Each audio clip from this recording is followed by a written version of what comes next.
So ngayon po ay ituturo natin yung kung paano mag-invest sa GCash. At marami po siyang pwedeng lagyan mo at pwede mong investan. Pwede rin sa GFunds kung saan makikita mo doon yung Atram, yung mga pwede kang invest sa global. Yung global po is international, gaya ng Atram Global Technology Funds, Feeder Funds, at may mga Philippine din siya, stocks or mutual funds na pwede natin na paglagyan ng pera para tumubo. So may mga po siya, may mga siyempre kapag aakyat yan, aakyat rin kayo. May mga minimum balance din na pwede siya na pwedeng paglagyan. May mga 50 pesos, kapag international naman po ay 1,000 pesos. So kung hindi mo ilang iisipin, lalagyan mo lang siya para pagdating ng panahon or after 2 to 5 years, kasi nga mas maganda po kung matagalan yung pag-invest natin para sure na mayroon tayong pag-increase o pagtubo. Pero ito po ay nasa high risk, yung tinatawag ng Global Technology Feeder Funds. So may mga low risk din, depende sa appetite mo kung saan mo yung gusto. Siyempre kapag high risk, high reward din, ganun po.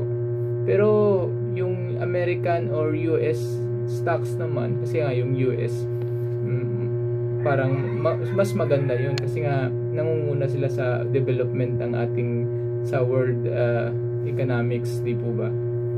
So meron din po tayong tinatawag na G-Crypto sa GCash. Pwede ka rin po mag-invest doon.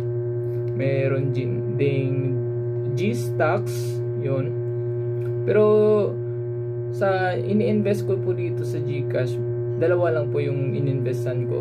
Yung G-Crypto, meron akong kunting pera doon, at meron din akong G-Funds sa G-Invest. So yun po, at kailangan mo pong verified GCash kung gusto mong mag-participate sa pag-invest doon sa GCash, G-Funds sa Atram po. So kailangan verified yung GCash mo upang makapasok ka doon. So may mga lista rin po doon ng gagaya ng Atram Piso Money Market Fund na minimum 50 pesos. Yung mga global po, yung mga Consumer Trends Feeder Fund, nasa 1,000 pesos po yung minimum niya. So meron pa akong mga pang international lang. Meron din akong kunting peso bond, yung 50 pesos nga po yung minimum niya.